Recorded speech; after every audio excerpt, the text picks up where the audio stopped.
মেয়েরা যখন ব্যাট করে তখন তারা 3 বার কল দেয়, রান রান রান, আবার ব্যাক ব্যাক ব্যাক। হ্যাঁ, এগুলো অনেক মজার, অর্ধেক এসে আবার অর্ধেক যায়, অর্ধেক এসে আবার অর্ধেক যায়, এগুলো অনেক অনেক ফানি ব্যাপার। প্র্যাকটিস করেছেন, সেই প্র্যাকটিসের এমন কোনো স্মৃতি রয়েছে কিনা যে শেয়ার করে দর্শকদের উদ্দেশ্যে, নিজের ফ্যানদের উদ্দেশ্যে? প্র্যাকটিস করেছি, প্র্যাকটিসের ভিতর তো অনেক, যেহেতু আপনারা জানেন যে আমাদের ছেলে মেয়ে মিলে একটা টিম। প্রথমে মেয়েদেরটা শেয়ার করি। মেয়েরা যখন ব্যাট করে তখন তারা 3 বার কল দেয়, রান রান রান, আবার ব্যাক ব্যাক ব্যাক। হ্যাঁ, এগুলো অনেক মজার, অর্ধেক এসে আবার অর্ধেক যায়, অর্ধেক এসে আবার অর্ধেক যায়, এগুলো অনেক অনেক ফানি ব্যাপার, যেটা দর্শকদেরকে অনেক এন্টারটেইন করবে। আসলে অ্যাকচুয়ালি এই তো আর্টিস্টরা তো এটাই করবে, আমরা তো প্রফেশনাল কেউ না। আর আমাদের খেলার সময় যেটা হয়েছে যে আমরা সবাই চিন্তা করি যে তোর বলে আজকে হেভি মারবো, তোর বলে হেভি মারবো, কিন্তু পিছিয়ে যাওয়ার পর আর মারতে পারে না। বিষয়টা এরকম আর কি। তো এটা নিয়ে মজা। এটা নিয়ে কেউ বলে আমার বলে ছক্কা মারলে তোমাকে আমি চকলেট দিব, ছক্কা মারলে তোমাকে বার্গার দিব, এই দুষ্টামি করে করে আমরা ইয়েগুলো করেছি আর কি। এইবার যে টিম গুছিয়েছেন, সেই টিম এক্সপেকটেশন অনুযায়ী পেয়েছেন কিনা সবাইকে, বা কোনো এমন কোনো আক্ষেপ আছে কিনা তার একটু ভালো গুছাতে পারতাম? না, একদম না, আমার টিম পারফেক্ট আছে ইনশাল্লাহ। বাকিটা মাঠে দেখা যাবে।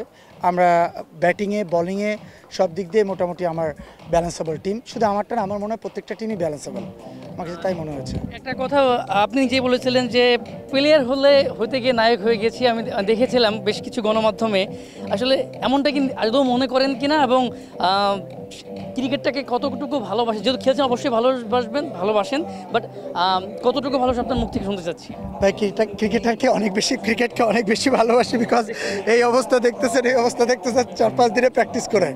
আর আমি একটু সিরিয়াস গেম খেলতে পছন্দ করি। খেলবো না সেটা আলাদা কথা, কিন্তু যেটাই খেলবো ওটা তোমার সিরিয়াস হইতে হবে, কোনো ছাড় দেওয়া নাই। সো আমার দিক থেকে কোনো ছাড় দেওয়া নাই। এখন আমি আর্টিস্ট, সেক্ষেত্রে যে ক্রিকেটে মাঠে এসে ছাড় দিব এরকম কোনো কিছুই না। আমি এখন অ্যাজ এ প্রফেশনাল ক্রিকেটার হয়েই মাঠে নামবো, এরকম একটা চিন্তা ভাবনা। মাঠে নামলে কেউ ছাড় দিতে চায় না, সবাই নেটে অনেক মজা করি, কিন্তু একটা প্র্যাকটিস ম্যাচ হলো, মাঠে নামার পরে আর কেউ ছাড় দেয় না। সবাই স্লেজিং করতেছে, সবাই বাইরে থেকে বলতেছে, বিভিন্ন ধরনের উক্তি করতেছে। সেদিক দিয়ে মনে হইলো সবাই অনেক বেশি সিরিয়াস। সো আমরাও অনেক বেশি সিরিয়াস, আমার টিমও অনেক বেশি সিরিয়াস। জয় ভাই, একদম শেষ জানতে চাচ্ছি, গতবার একটা খারাপ স্মৃতি ছিল একদম শেষ দিকে, এমনটা আমরা অবশ্যই চাইবো না এমন কিছু পুনরাবৃত্তি হোক, যেহেতু এবার সিকিউরিটি বেশি, বসুন্ধরা টি স্পোর্টস রয়েছে এবং অনেকগুলো রয়েছে। তো সেই খারাপ স্মৃতি ভুলে এবার এক্সপেকটেশন কতটা রয়েছে ভালো কিছু শুরু করার? না, অ্যাকচুয়ালি সিকিউরিটি যত স্ট্রং থাকে এটা ইম্পর্টেন্ট নাই। ইম্পর্টেন্ট ম্যাটার হচ্ছে আমাদের মন মাইন্ড, আমাদের মানসিকতা কেমন। আমরা একজন আর্টিস্ট, আমরা সবসময় সৌন্দর্য বহন করি। সেক্ষেত্রে আমরা সব খারাপ কাজ থেকে দূরে থাকবো, ঝামেলা থেকে দূরে থাকবো, এটাই বাস্তব কথা।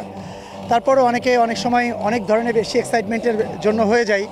বাট এবার আমরা বদ্ধপরিকর যে আমরা সুন্দর একটা টুর্নামেন্ট দর্শকদেরকে উপহার দিব, যাতে বুঝতে পারে যে আর্টিস্টরা শুধু অ্যাক্টিংই করে না, খেলার মাঠে অনেক ভালো খেলতে পারে, অনেক পরিচ্ছন্ন খেলা খেলতে পারে। এটা আমাদের আত্মবিশ্বাস এবং আমরা এইভাবে এটা প্রুভ করবো ইনশাল্লাহ।